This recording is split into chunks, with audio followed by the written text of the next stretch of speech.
The Lucy and Nyla partnership in the Rookie Season 8 Episode 7 is a welcome change of pace. The scenes in which a character silently muses, "That could have been me," are among the most captivating in police dramas. Lucy was driven to investigate this case on the Rookie Season 8 Episode 7 because she had a personal connection to the victims and wanted to locate the person who killed the two young women who lived in a van. Miles also faced some severe repercussions for his careless behavior during the hour. However, there were some annoyances associated with that arc. It was simple to comprehend Lucy's strong feelings regarding this case when they began with that graphic incident. The death of one of the victims in the van was horrifying enough, but it was far worse to have to witness the death of the other victim as she was attempting to save her buddy. The most compelling aspect of this hour was Lucy's enthusiasm for this case. We learned a great deal about her life and her pre-police years. And being aware of that makes her a more complete persona. The fact that a show like this has been running for so long means that there are always minor surprises and new character facets to discover. There are many different types of people. Even after years of getting to know someone, you can never truly understand them. Additionally, you can interact with people and still discover new facets of them in other contexts. It was a great narrative element for Lucy and Nyla to pretend to be a happy couple living in a van, since it gave them the opportunity to confide in one another and converse in ways that aren't typically seen. Nyla usually asks Angela for stuff. We will occasionally have some wonderful moments with both her and Nolan. Although Lucy is pleased and has a newfound friendship with Selena, she hasn't had that personal, tightly knit buddy to talk to in a long, which makes her an intriguing character. The most recent example was Tamara. The distinctive one-on-one exchanges between Lucy and Nyla are usually noteworthy. By utilizing her skills and making up for her shortcomings, Nyla taught Lucy how to be a female police officer, not just a cop. Although they occasionally felt unbalanced, this was a wonderful case that allowed them to utilize their dynamic as friends, partners, and equals, and it was quite endearing. It seems logical that the Wesley element prevents Nyla from telling Angela the Glasser scenario as she usually would.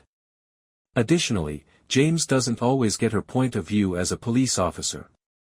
However, Lucy does, and it felt quite natural for her to be vulnerable and share some of her worries and anxieties around this IA probe. However, the majority of the sharing was done by Lucy. We learned a great deal about this time in her life when she was unsure of her career goals and wanted to avoid the pressures of her parents and the prospect of becoming a doctor.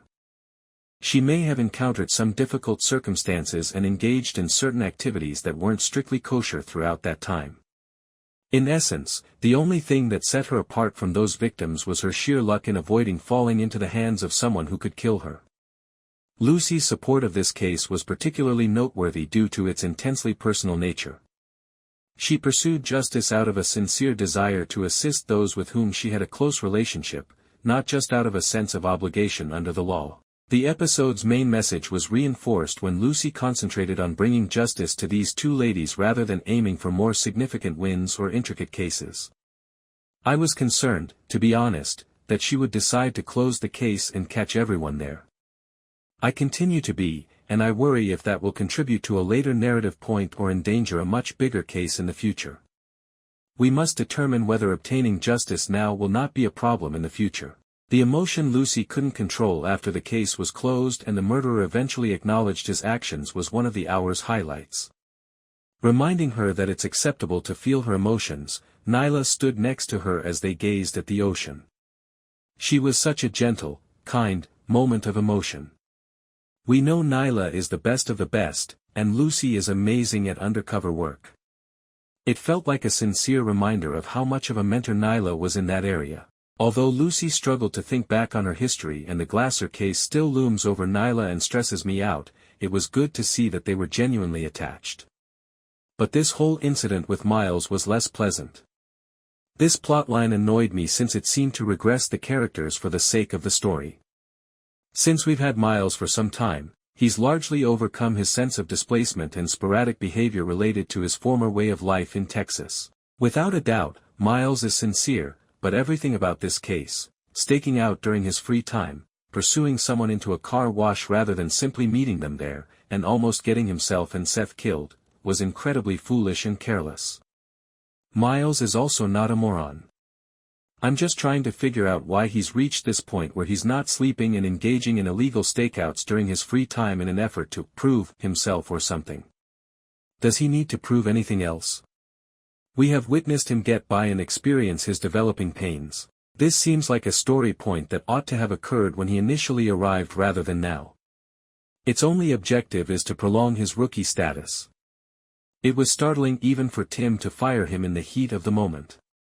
Tim's choice appeared hasty, and they walked it back less than 2 minutes later.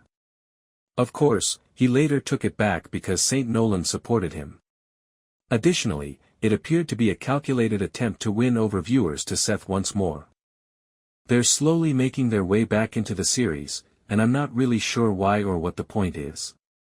Was it truly necessary for Seth to return? No. It seems like they are attempting to erase that from our memories and restart the character because they wasted the actor's skills on a very bad plotline about him lying about everything. I don't think Seth should return, and I most definitely don't like the concept of changing Miles' character and experience on the program for the sole purpose. Nevertheless, I will admit that this Seth is at least more bearable, and I won't mind if he makes a more permanent appearance in the series. He was the one who told Miles that his behavior wasn't ideal, but he also stood by him no matter what. This Seth is demonstrating his ability to be a wonderful friend and partner as well as his reason and reasonableness. I didn't miss the irony that Miles believed he would have the power to reintroduce Seth into the fight, but Seth ended up having the cop instincts and complete control of the shared brain cell during this hour. Again, feel free to label me uninterested if Seth returns or not. However, I draw the line when it starts to adversely impact Miles' development, growth, evolution, and screen time. Perhaps the greater problem here is that, while Miles was a good rookie under Bradford, he sporadically performs poorly under Nolan. Chatter for stakeouts, Lucy and Nyla from the rookie accept a risky task. The Mid-Wilshire group discovers a woman covered in blood in a dark alley at the start of the episode. She has been repeatedly stabbed, and despite Nolan's attempts to provide medical assistance, she passes away. They find another dead female victim a few minutes later.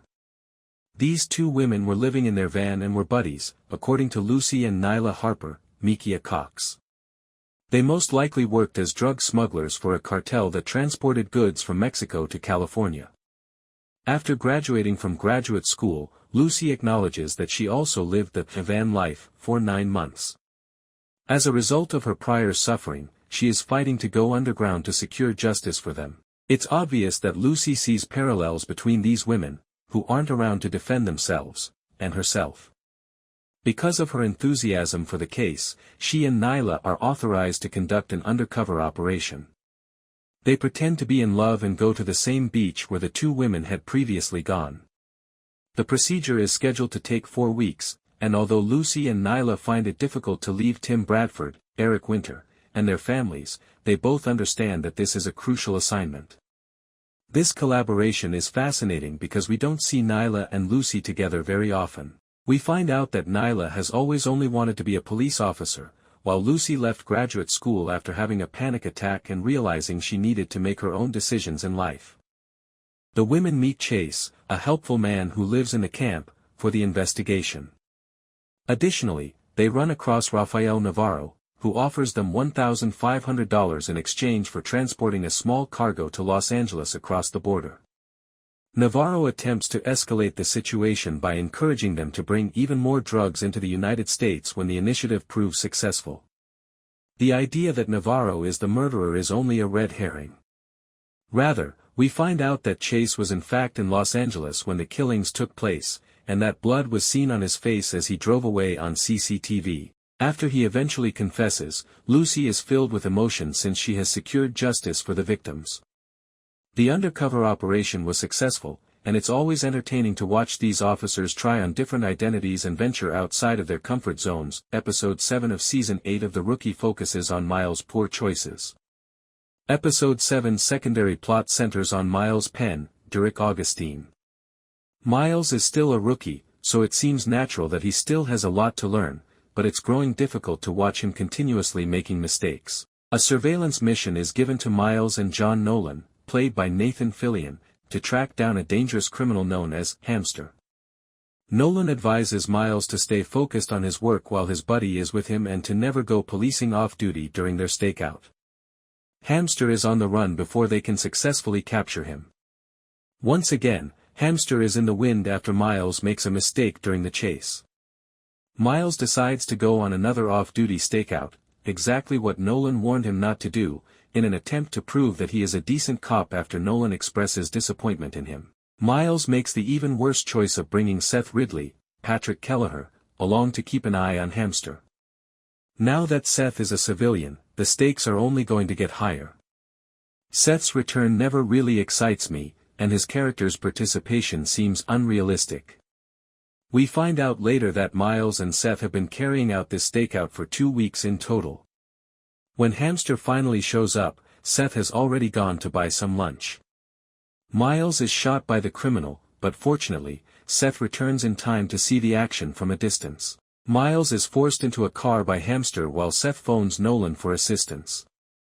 Seth ultimately throws himself in front of the car to stop them as they are leaving. I still don't love Seth, even though I know we're supposed to believe he's changed. Miles is saved, backup shows up, and Seth is uninjured, but he's in big trouble. Bradford even fires Miles as part of his actions.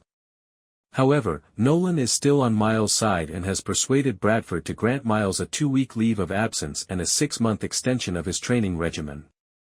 That Miles only needs to be a rookie for a little while longer rather than having to leave the program completely is a huge blessing in the end. In fact, a number of couples find happiness in The Rookie, Season 8, Episode 7. The Rookie's romance realm has seen a lot of conflict recently. Scenes where Nyla's husband James, R.J. Smith, encouraged her to go undercover were entertaining. Chinford is back together as the program comes to a close, which is encouraging because it shows that their separation hasn't caused any issues. Then there's Nolan and Bailey Noon, played by Jenna Dewan, who were on the verge of going to Splitsville. In this episode, Bailey departs on a 5-day trial run of her DC work assignment, and during her absence, she even orders presents for Nolan. It was a good thing that there were no couple fights because this episode was somewhat gloomy otherwise. The one thing that annoyed me was how much episode 7 depended on montages to depict time passing and events taking place in multiple narratives. Some of the intercut shots of Nolan and Bailey were intended to convey how much he misses her, but they didn't make sense within the time period. This is the issue, they didn't always fit together. Hopefully, these montages won't be used too frequently in the Rookie's upcoming episodes. If not, it would be wise for the show to do additional undercover operations in the future, particularly ones that allow Lucy to continue dealing with her trauma in a genuine manner. Bailey's departure returns Nolan and the program to their most successful state. For this reason, it seemed more like relief than sadness when Bailey decided to travel to DC and Nolan decided not to oppose it. He isn't attempting to balance everything for once. He's not rushing into someone else's storm because he has to. In a genre that enjoys extravagant, illogical gestures, he is recognizing that her path and his might not be compatible in the same city at this time. Bailey's transfer to DC creates a lot of opportunities. She sees it as an opportunity to live off-screen without falling victim to death, villainization, or recurrent chaos. Without the weekly burden of her controlling Nolan's emotional landscape, the show can keep her alive in the universe, possibly even allowing her to flourish professionally, while allowing the audience to relax and reconsider their feelings toward her. It's even greater for Nolan. Bailey can now focus on the aspect of his life that initially drew people to the Rookie, being a police officer who arrived late to his job but still believed in doing it well. This is made possible by his departure from Los Angeles. The early seasons were successful because they focused on a man who was redefining himself, picking new skills on the job, and encountering the realities of contemporary law enforcement. This fundamental idea became hazy when his narrative too strongly changed into being Bailey's husband.